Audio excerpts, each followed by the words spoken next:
Papo de Progresso é um testamento de ideias. E hoje, se eu fosse você, pegava papel, caneta, porque a resenha promete.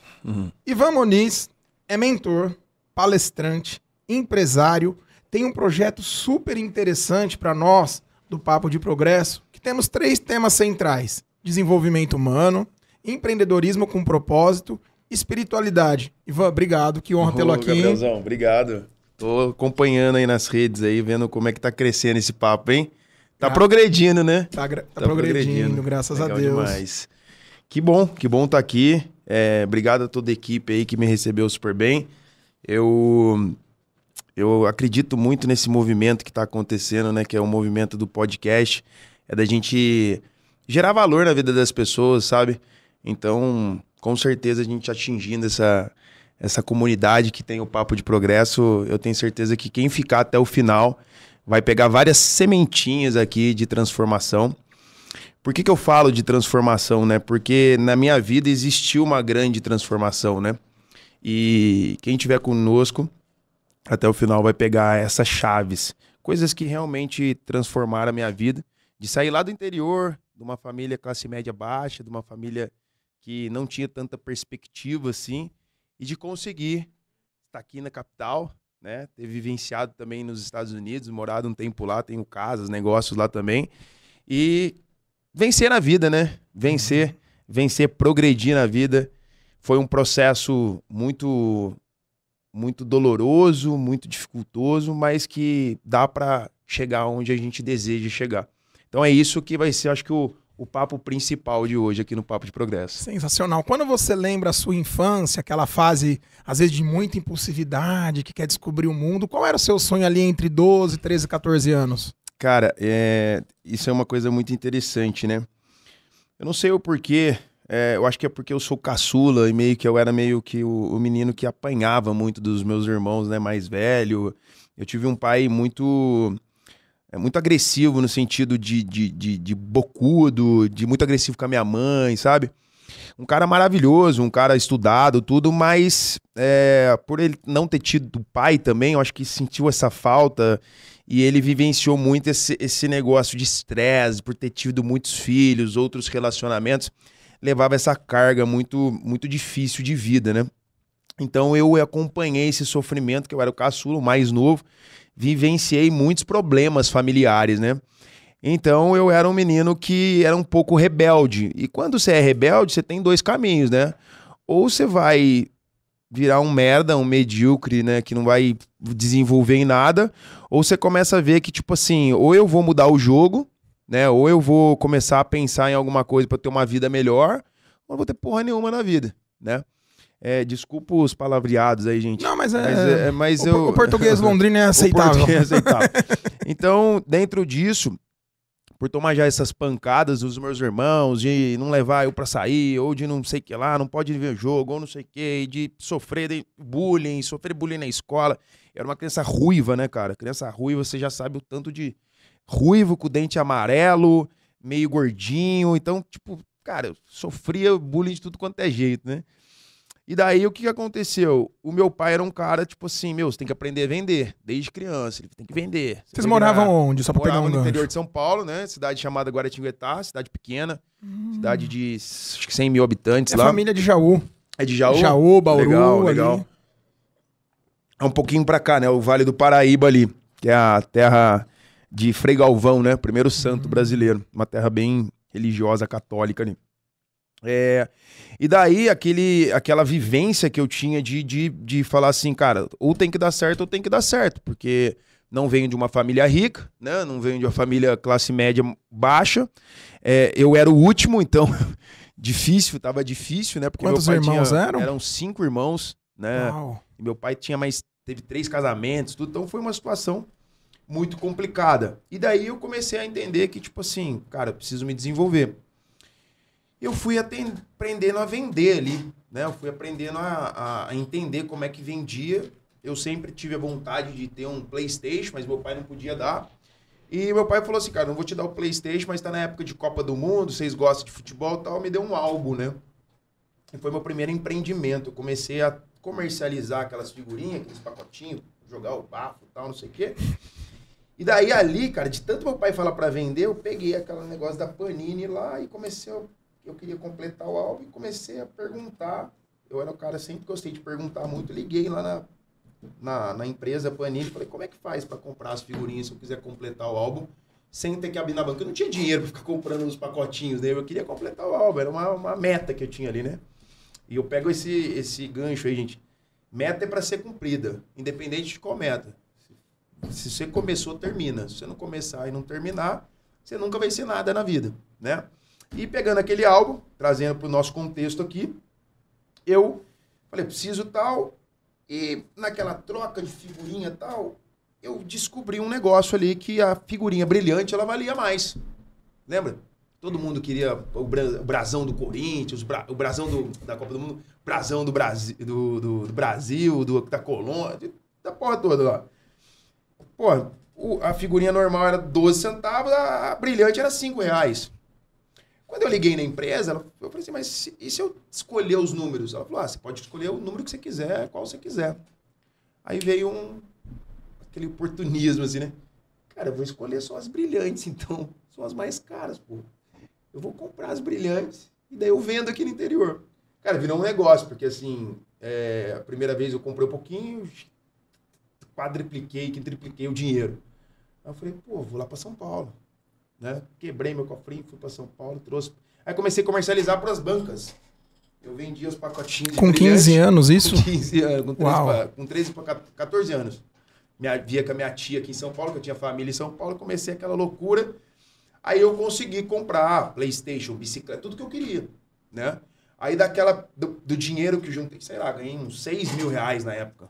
Sim, era uma coisa absurda assim, né? Aí eu fui lá, peguei, eu tinha sempre o sonho de ter o PlayStation, consegui comprar, na época, 1 ou 2, e eu montei uma locadorinha que era o sonho que eu sempre tive, montei uma locadorinha de uma molecada jogar por hora. Aí virei empreendedor desde os 13 anos. Esse foi a grande virada de chave. Depois eu montei um jornal, depois virou uma revista com 17, aí depois a revista virou uma revista gigante no interior. Aí no interior comecei a atender capital. Aí de lá eu comecei a aprender a vender. Hoje você é pai. Hoje eu sou pai. Qual um comportamento que você observa, de repente, na sua família, não necessariamente no seu pai, que você, através do autoconhecimento, assim como eu, você estuda muito, se debruça muito, que você toma cuidado para não repetir? Você fala, poxa, esse tipo de comportamento, eu costumo dizer aqui no Papo de Progresso, que não é porque você aprendeu apanhando que precisa ensinar batendo. Não. Eu tenho um alinhamento com o Pietro de uma comunicação ele é uma criança, mas eu, por ser um pai que sou separado, né? Eu separado da minha ex-mulher, eu fico com ele sempre aqui, quando eu fico com ele em São Paulo, eu direciono muito um comportamento de psicologia positiva, né? Então tem até alguns vídeos nas redes sociais que bombou demais, né?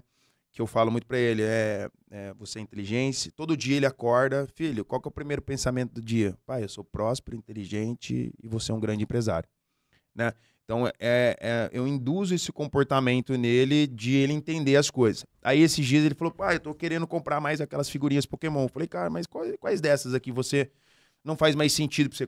Quais esses brinquedos todos aqui? Ah, pai, eu não gosto mais desse. Vamos comercializar isso? Né?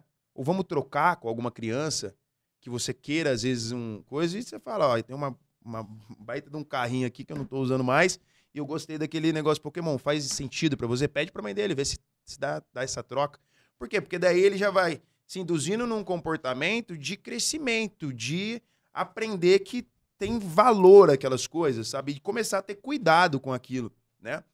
Não naquele comportamento de só apontar. Eu vejo muitos pais que reclamam dos filhos, mas não dão tempo de qualidade, né? E quando a gente fala de conexão, tô vendo muita gente aí, é porque eu preciso ir agora no mentor X, no mentor Y, no mentor Z. E dentro de casa? Seu network dentro de casa? Você quer fazer network com um monte de gente na rua. E dentro de casa? Você tem tido tempo de qualidade com o seu filho? Você tem tempo de qualidade com a sua mulher? Você olha no olho dela, você bate na mão dela e fala assim, como é que você tá, meu amor? Tudo bem? Você acordou bem? Sabe? O network começa dentro de casa. Porque, assim, é um comportamento de uma ativação do seu cérebro. Se você quer vender uma máscara de crescimento fora, que não tem sustentabilidade na base, que é dentro da sua casa, você não vai chegar a lugar algum, né? Por quê? Porque uma hora a máscara vai cair. Então, se você quer induzir um novo comportamento, quer crescer fora, cresça dentro primeiro. Dentro de casa e dentro da gente, né? Então, e como é que eu faço isso, né? Tem dois tipos de neuroplasticidade, né? Tem a neuroplasticidade passiva, que é aquela que a gente aprende tudo muito jovem, né? A criança suga a neuroplasticidade, né? O cérebro está aprendendo toda hora. Tudo ele aprende de forma muito rápida. Pega uma criança agora com 6 anos de idade, coloca ela nos Estados Unidos, ela vai aprender inglês em 6 meses. Coloca a gente você com 20 e poucos anos aí e eu com 35, é muito mais difícil. E como é que eu aprendo? Porque é uma neuroplasticidade ativa, ativando ela, né? Porque até os 28, tem estudos que falam, né? Estudo científico fala que 25, tem uns que falam até 28, 30 anos, acabou. A sua neuroplasticidade é só ativando ela, não tem mais passivo, você não aprende tão fácil. Aí é o quê? Induzindo comportamento. E como é que eu induzo um comportamento de crescimento ou de uma evolução, sendo que a minha vida inteira foi daquele jeito, né? Porra, eu tenho que fazer uma repetição que vai ativar esse novo comportamento através do novo hábito. O vício e o hábito tá no mesmo ambiente ali. Eu tenho que tirar o mau comportamento, induzir um bom comportamento. Mas não adianta eu tirar o mau comportamento só para fora. Eu tenho que começar dentro de casa.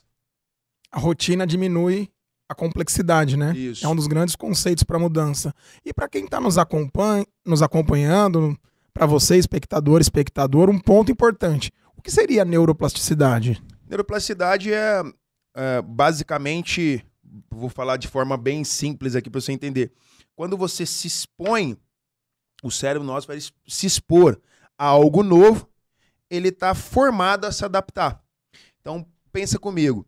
Geralmente, a gente cria, desde a nossa infância, algumas crenças de desafios ou de não desafios, ou algum medo, alguma insegurança.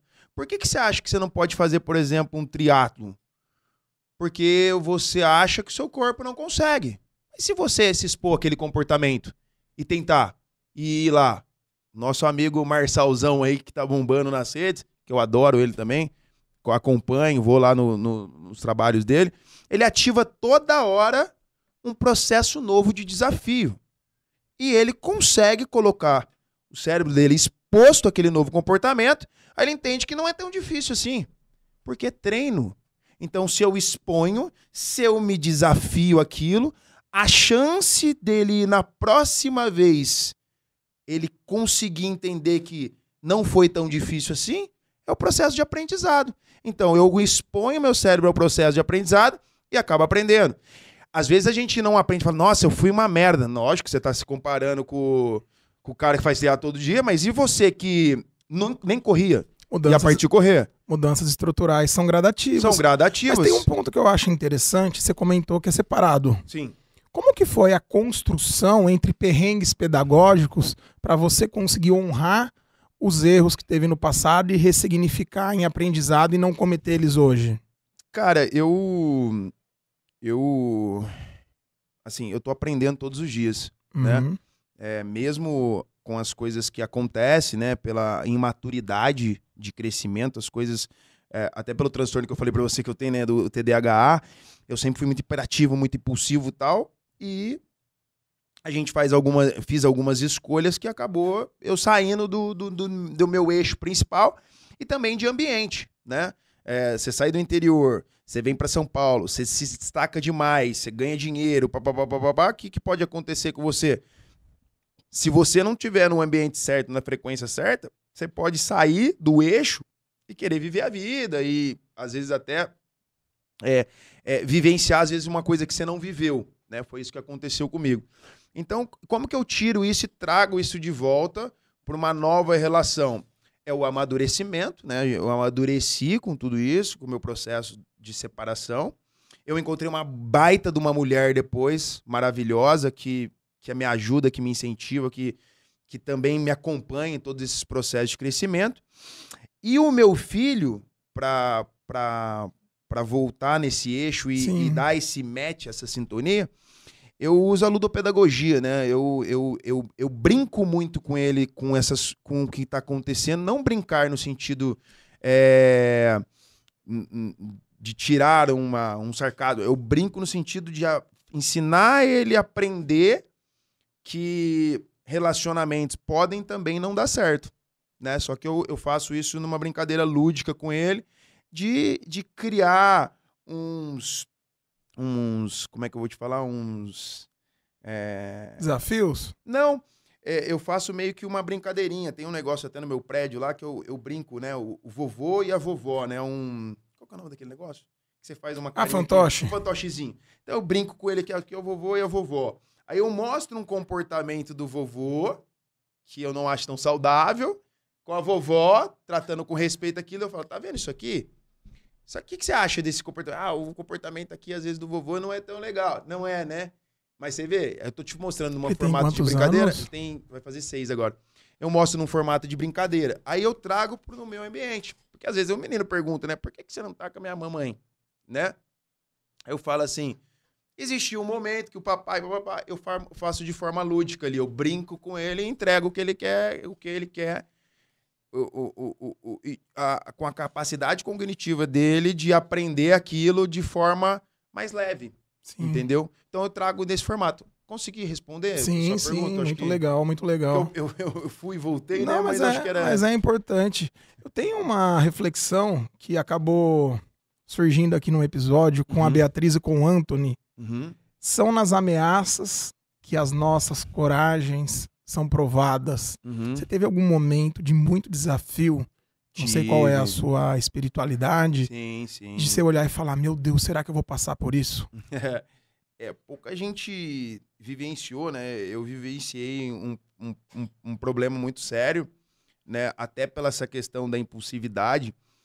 Eu era um moleque que... Eu era patinho feio, né? Daqui a pouco eu comecei a destacar. E como eu era patinho feio com 14 anos ali e tentando vender e crescer daquele jeito, mas eu apanhava muito, com 14 para 15 eu entrei na luta.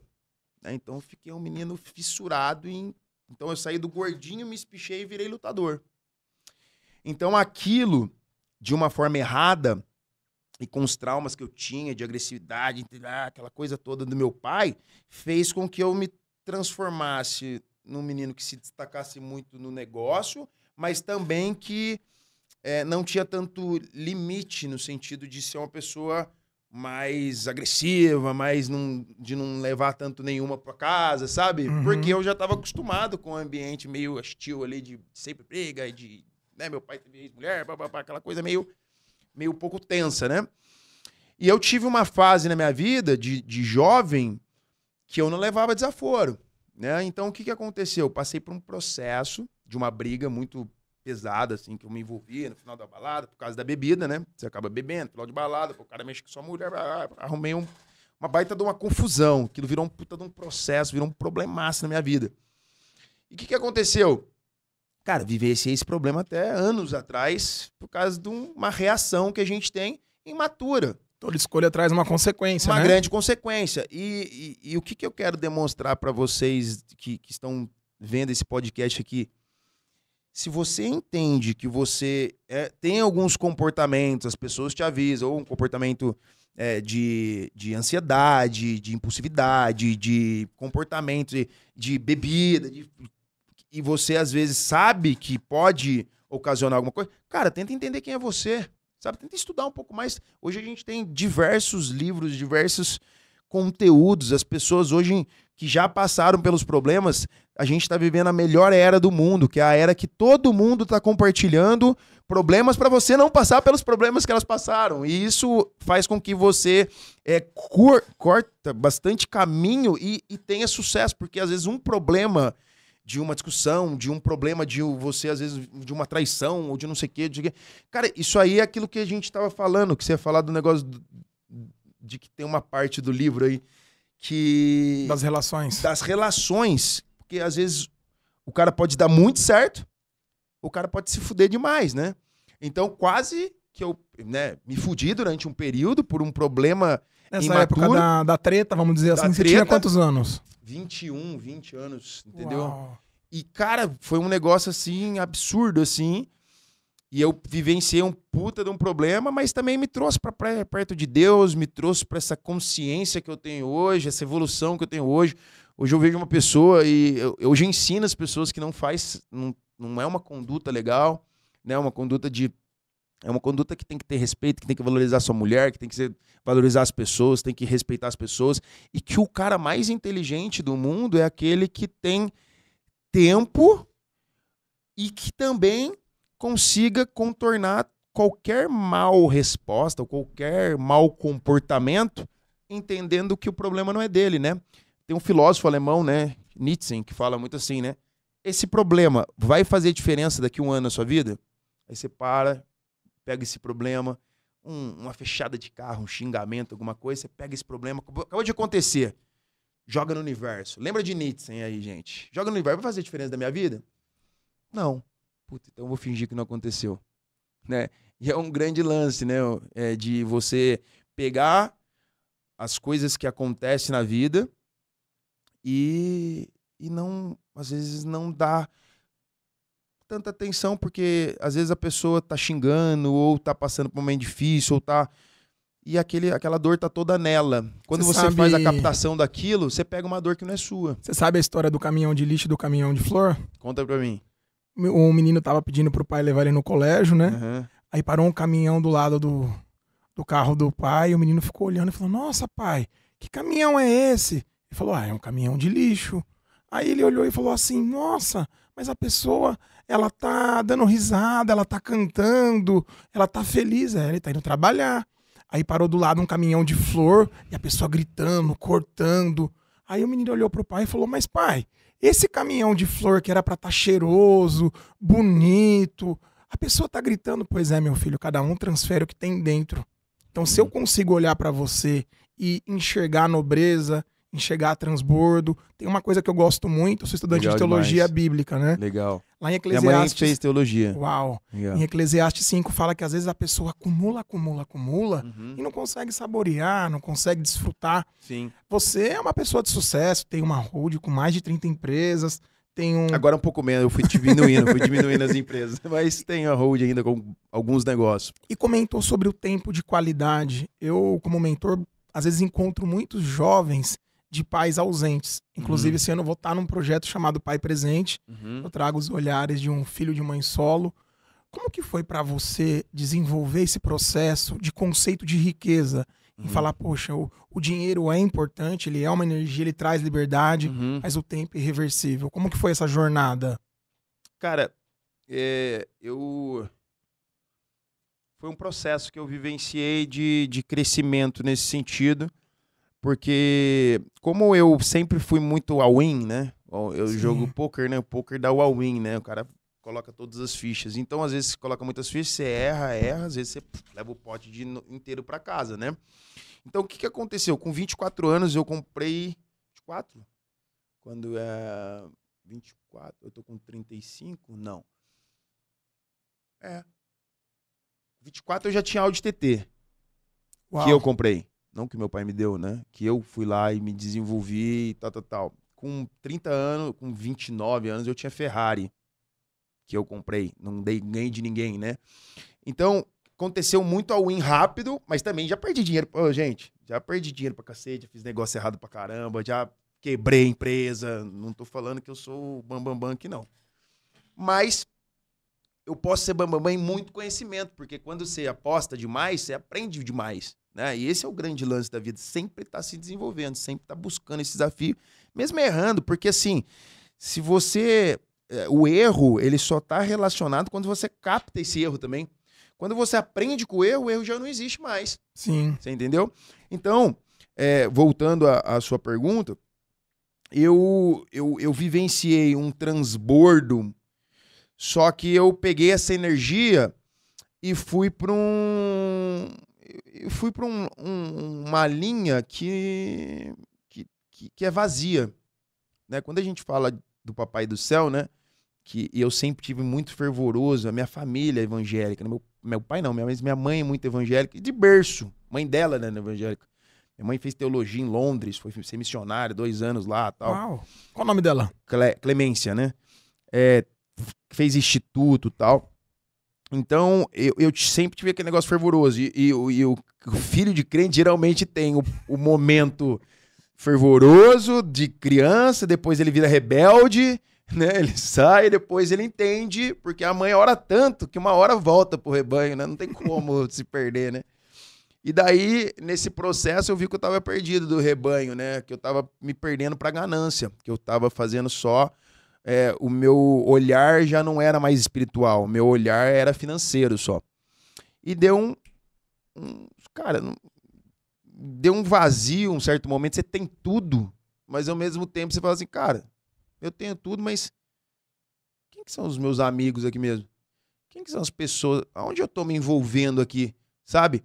Era uma coisa tava um período solteiro também, de querer conquistar carne, daquela coisa de qualquer jeito, sabe aquela coisa bem forte, assim, de tudo... Você passou por uma fase de ter pra mostrar? Ter muito disso, né? Por quê? Porque a essência era pobre, velho. Você entendeu? O cara quer comprar Audi TT com 24 anos, com a visão... Hoje eu não tenho, não preciso mais... Não, pode ser que, né?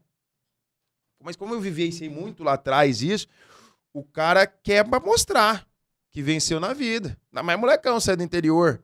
O cara quer comprar um negócio desse no primeiro momento pra mostrar. Depois que ele tem um caixa grande, um capital, tal, aí ele decide a escolha, entendeu? Porque tem carros, por exemplo, que tem o mesmo peso e não aparece tanto. É uma validação social, né?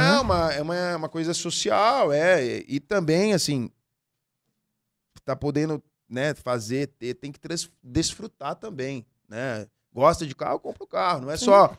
eu não vejo aquela coisa, o cara tá querendo se mostrar, comprou. Não. Na minha fase, eu comprei pra isso, né? Hoje, se eu fosse comprar agora, hoje eu tô focado em alguns outros tipos de investimento, mas pode ser que daqui a um tempo eu compraria de novo um outro brinquedo aí. Tem uns carros legais e tal, mas não tenho mais o bam, né?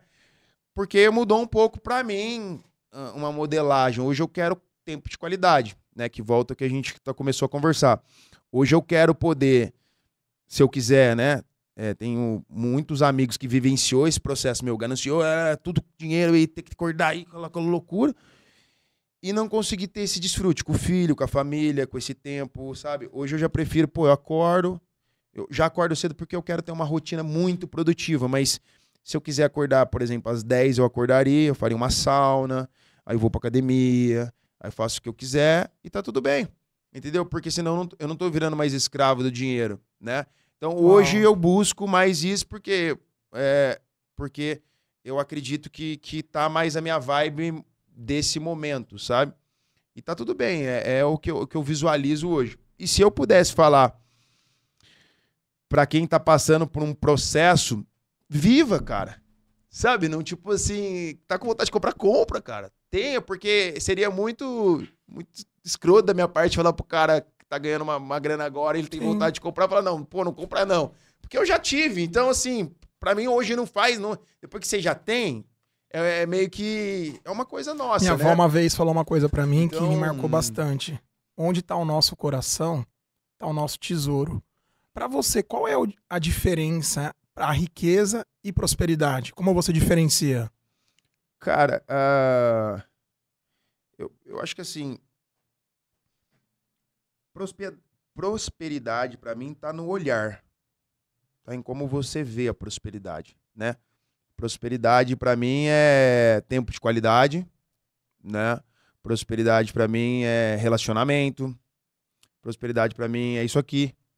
Isso aqui é gostoso demais, cara. Isso aqui a gente tá num processo de transbordo, sabe? Ninguém tá pagando nada pra gente estar aqui, mas a gente tá gerando valor na vida das pessoas.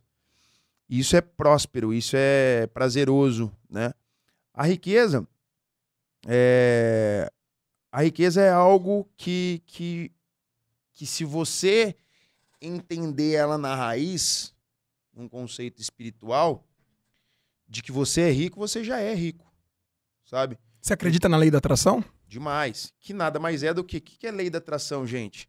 Né? A Rhonda Byrne, ela puxou toda a lei da atração, né? Que a quem escreveu o livro, da Bíblia. O segredo. Nada mais é do que a fé. É o firme fundamento das coisas que a gente não vê, mas tem a certeza que vai acontecer. O que é a lei da atração?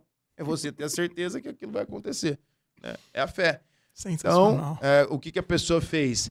Ela puxou o conceito bíblico, criou, né, uma modelagem dentro daquilo e escalou aquilo através de um comportamento que é o alinhamento do Espírito Santo, né? Que é a nossa alma, né? Corpo, mente, espírito. A gente já tem tudo isso. Só que as pessoas não acessam porque elas acham que a riqueza é externo e a riqueza é interna. Uau, isso é forte, hein? Entendeu? A riqueza, ela não é externa, ela é Ela interna. é interna. Quando eu entendo que a riqueza está dentro de mim, eu já acessei ela. Você entende? Pressão. É isso. Você estava morando um tempo atrás nos Estados Unidos e resolveu vir para essa terra que mana leite e mel, que é Alphaville. Ali a energia de negócio, de transbordo, de prosperidade tá muito forte. Quais são os movimentos que está acontecendo? Por que tanta gente importante e relevante está indo para Alphaville, na sua opinião? Assim, eu tenho bastante amigos, negócio. Eu morava na Granja Viana, né? E depois eu voltei, tinha um apartamento meu desalugado aqui. Eu fui pro Morumbi, no meu apartamento lá. E vou voltar para... Eu sou granjeiro. Eu gosto da Granja. Eu gosto de Alphaville, mas eu gosto mais da Granja. Por quê? Porque Granja tem mais mato, né? Mas sempre estou em Alphaville porque eu tenho vários amigos do mercado digital que tá lá. Por que tá acontecendo esse movimento lá em Alphaville e vai crescer cada vez mais aquilo? Porque as pessoas de lá estão vivenciando essa energia, essa carga de energia de crescimento. Frequência né? ambiente. Frequência ambiente. E daí a galera entendeu muito essa vibe do ambiente, do digital, e que a Alphaville tem as conexões. E as pessoas começaram a entender um jogo que eu entendi no começo do Facebook. Que eu entendi isso e eu falei isso. Eu tenho até um vídeo meu de 10 anos atrás, e eu tentando montar um marketplace dentro do Facebook, que eu falo de que as pessoas vão ganhar dinheiro compartilhando negócios. Uau, você já viu isso há 10 anos 10 atrás? anos atrás? Quando eu vi a base do Facebook. A base do Facebook é compartilhar ideias, compartilhar post, compartilhamento ali, né? As pessoas compartilhavam aquilo. Aí eu entendi o compartilhamento. Eu falei assim, cara, mas isso aqui vale isso aqui tem um ecossistema, que eu não falava ecossistema, mas falava que isso aqui é um jogo que, se todo mundo começar a dividir business, porque eu sempre fiz isso desde moleque, e dar um pedacinho para cada um, que é o ecossistema que eles estão criando agora, de, cara, isso aqui, esse cara é especialista nisso, esse nisso, que é o movimento que está acontecendo na Alphaville, todo mundo ganha. Todo mundo cresce. Todo mundo evolui. Por quê? Porque eu compartilho business de um amigo com você, você compartilha comigo, eu te ajudo aqui, ali, todo mundo cresce. O ecossistema cresce. Só que eu faço isso desde quando eu montei meu primeiro negócio. Porque o meu vendedor virou sócio cotista, o outro cara, que é o que eu faço nos negócios, por exemplo, numa incorporação de um restaurante ou de uma incorporação imobiliária que a gente está fazendo lá em Balneário Camboriú, que é o quê? Cara, pega uma fraçãozinha aqui, vamos organizar esse jogo aqui todo mundo junto e que tá todo mundo voando, né? Não só um mais, só aquele ganha, né? Não, todo mundo ganha. Quando todo mundo ganha, todo mundo fica feliz. O melhor negócio é aquele que você tá feliz e eu também, né? Quando um só tá ganhando, o peso daquilo, a tendência é de não andar. Eu peguei um negócio legal com o Thiago Rocha lá, né? A gente tá fazendo uma reunião, tentando organizar alguns negócios. E qual que é a base lá de raciocínio por que eles estão crescendo bastante lá com o projeto Marçal lá? Que a base deles é o seguinte: o bom funcionário, ele tem que virar o empreendedor ali em um ano. Esse cara vai vazar, ou ele vai fazer a parte do ecossistema e ter a modelagemzinha dele, vender ali dentro daquele grupo, daquele eco e bora. Por quê? Porque depois desse tempo ele não se torna tão produtivo. Mas eu tenho um desafio para você. Porque vocês estão em conversa de peixe grande. E se a pessoa não tem recurso? Você comentou sobre o neuronetworking. O nome é bonito, Legal. em inglês. Mas vamos supor, meus amigos lá de Itaquera, Legal. meus amigos da Coab 2, que tá, de vamos. repente, Lá de acessando... Cidade Tiradentes. Cidade... E o homem conhece, bicho. Conhece, Só falta falar que você conhece Aricanduva, ali, Shopping Aricanduva. Conheço tudo. Vim do zero, pô. Eu conheço bem. Por que vamos pensar em desenvolver um negócio dentro de uma cultura diferente. Primeiro que hoje a gente está vivendo a era digital, né? Hoje hoje o Luva de Pedreiro, né? Ele conseguiu desenvolver um business, mas é 1 em 1 milhão, mas escalou, tem um e escala, né? Então, o que dá para você fazer? Primeiro passo, você que está na escala 0 aí, e você acredita que a sua riqueza é regional. Você acha que a sua riqueza é regional, né? Que é da onde o ambiente que você vive. Primeiro passo é viver um ambiente que está fora daquilo. Como é que eu vivo o ambiente? É o que eu vivenciei. Eu morava no interior, só que eu tinha aquele grande sonho de ser rico, de ter uma vida melhor, de mudar daquilo. Eu buscava me conectar, desde jovem, com uma galera que poderia me levar. Ah, mas eu sou pobre, eu sou fodido, eu não vou conseguir me conectar com isso. Começa a vivenciar essas experiências. De qual forma? Cara, passa na frente de você é da Coab 2 lá, mas quando você estiver indo trabalhar, às vezes, num plantão imobiliário, tem um monte de corretor imobiliário que começa do zero, tal, por exemplo, passa num ambiente daquele, começa a ser um cara que trata todo mundo com carinho, com respeito, começa, de alguma forma, a vivenciar aquela nova energia para você, porque você começa a se sentir presente naquilo. Foi o que eu mais ou menos fiz, né? Dentro de um momento que eu estava aqui em São Paulo. Beleza, já tô vivenciando isso. Eu já acreditava que ia acontecer aquilo. Então, psicologia positiva. Acordo, primeiro pensamento do dia, eu tenho que ser positivo, né? Eu tenho que vivenciar coisas boas e eu tenho que aprender algo novo. Então, pega um lance muito importante para você que está num momento difícil. Todos os dias tem que aprender, servir e vender. Cara, mas eu vou servir o quê se eu não tenho nem para servir para mim? Você começa a servir dentro do seu ecossistema, melhora, serve para outros, melhora, serve para outros, vai crescendo gradativamente. E de qual forma que você pode servir? Conteúdo hoje tem 1 milhão de conteúdo gratuito na internet. Primeira coisa, começa te servindo. E como que eu começo me servindo? Buscando melhorar o meu conhecimento, porque o meu ambiente não gera conhecimento. Foda-se, tem que você fazer o que precisa ser feito. Anota aí, criança que faz o que gosta, adulto faz o que precisa ser feito. E se eu quero sair daquela bolha, pelo menos mental e pelo menos com conhecimento, eu consigo sair dessa bolha hoje. Todo dia aprender, servir e vender. Show. E daí como é que eu vou fazer? Eu começo a aprender, que não adianta aprender. Aprendi um negócio aqui da Ana Cláudia e entendo isso aqui. Como é que eu começo a gerar valor? Cara, eu falo com o cara do ônibus, eu falo com o cara do metrô, eu dou um insight pro cara ali, eu vejo um cara, às vezes, com um negócio e tratando alguém, pô, cara, não precisa disso. Por quê? Porque eu aprendi a gerir comportamento. Aí eu comecei a servir. Você vai vivenciando o ambiente. Aí na hora que você chega, porque você tem que crescer no virtudes, cara.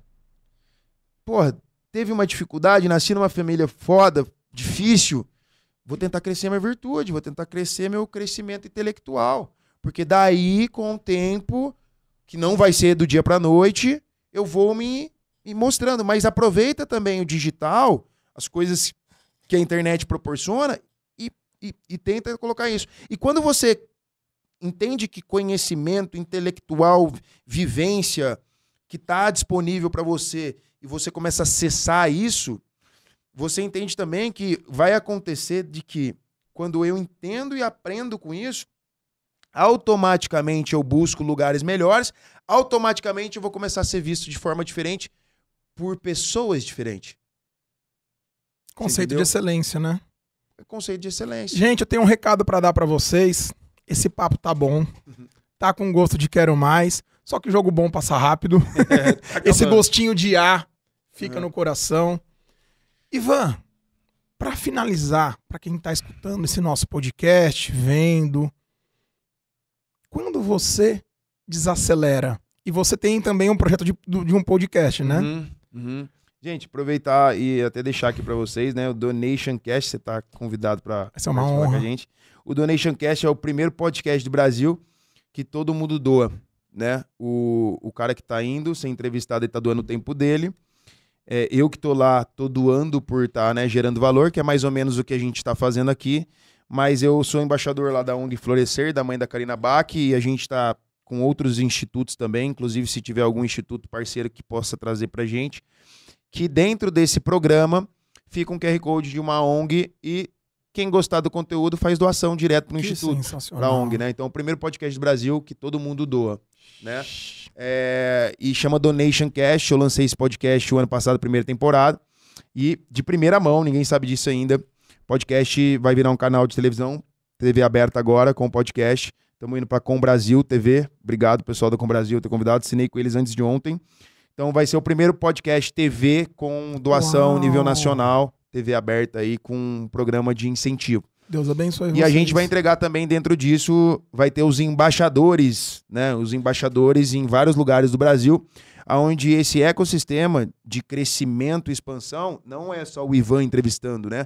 Vai existir live dos embaixadores que fazem parte de contribuições para ajudar outros institutos. Então, por exemplo, um cara que quer se prontificar, ser um embaixador nosso em alguma região, pode trazer o recurso, não entra para a gente esse dinheiro, mas a gente faz mídia para escalar, no sentido de mídia ou podcast, as entregas, e a gente faz os programas sociais dentro da sua região. Então, por isso que eu falo para vocês, tem instituto, tem projeto legal, traz pra gente, a gente coloca no nosso QR Code, vai passando vários QR Codes de várias ONGs parceiras ali, vocês vão receber dinheiro direto na conta de vocês e vocês transbordam na vida das pessoas. Então a gente está selecionando mais embaixadores, pessoas que queiram abraçar essa causa, nível Brasil. A gente já está com 3 dias de estrutura de podcast, né? Porque o podcast começou ano passado, agora na TV, mas a gente já tem 6 embaixadores no Brasil,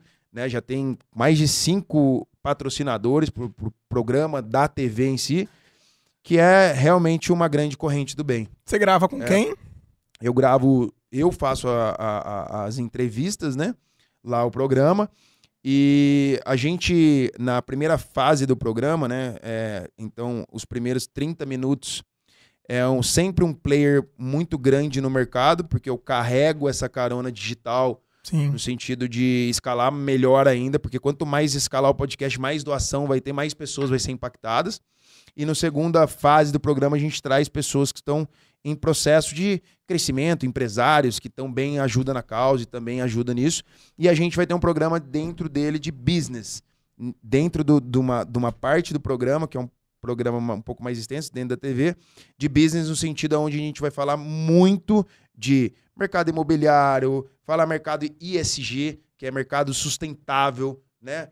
Tudo isso a gente vai trazer nesse programa de televisão que é do Donation Cast. Obrigado, viu? Vamos juntos. Só para perguntar, qual foi a pergunta que fizeram para você num podcast ou fizeram para você, ou que você fez, que te marcou? Só a pergunta.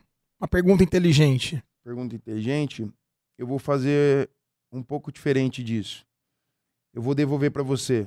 Pense numa pergunta para fazer inteligente que você não faria para mim. Quanto custa a sua paz? Cara, hoje não tem preço, né? hoje eu quero cada vez mais paz. Mas tem uma parada muito importante aí. Muito boa a sua pergunta, né? Não dá só para buscar paz, né? Porque se você busca só a paz, você não cresce. Você precisa estar buscando a zona de confronto, né? Porque senão a vida perde só o valor. São os momentos de paz e de equilíbrio, mas tem que ter os momentos pro choque também. Porque se você não der o choque, você não cresce, entendeu? A gente sabe, né, os grandes tesouros aí, diamante, tem que ser lapidado, né? Tudo Sim. isso tem que passar por um processo de pressão, né? Então, tem que ter é um jogo importante de paz e de pancada para evoluir. Basicamente é isso que eu acho. Obrigado pela pergunta. Potência. Para você que nos acompanha, as pessoas que chegaram onde estão, começaram de onde estavam. Valorize transições harmônicas, busque o seu progresso, que aqui no Papo de Progresso, o nosso progresso é para benefício de muitos. Muito obrigado, Ivan. Legal, gente. Obrigado, parabéns a todos aí. Uma boa noite, foi um prazer estar falando com vocês. E não deixe de compartilhar, deixar o seu like, seu comentário. Eu vou dar uma olhada depois. Quem quiser me mandar um direct lá no Instagram, Ivan Muniz 10. E quem fizer comentário aqui, quiser fazer pergunta, eu vou responder todo mundo. Então, deixe seu comentário. E se fez sentido para você, aprenda a gerar valor na vida das pessoas. Compartilhe com alguém que precisa ouvir isso. É isso. Esse podcast foi produzido por Gramofone Podcast.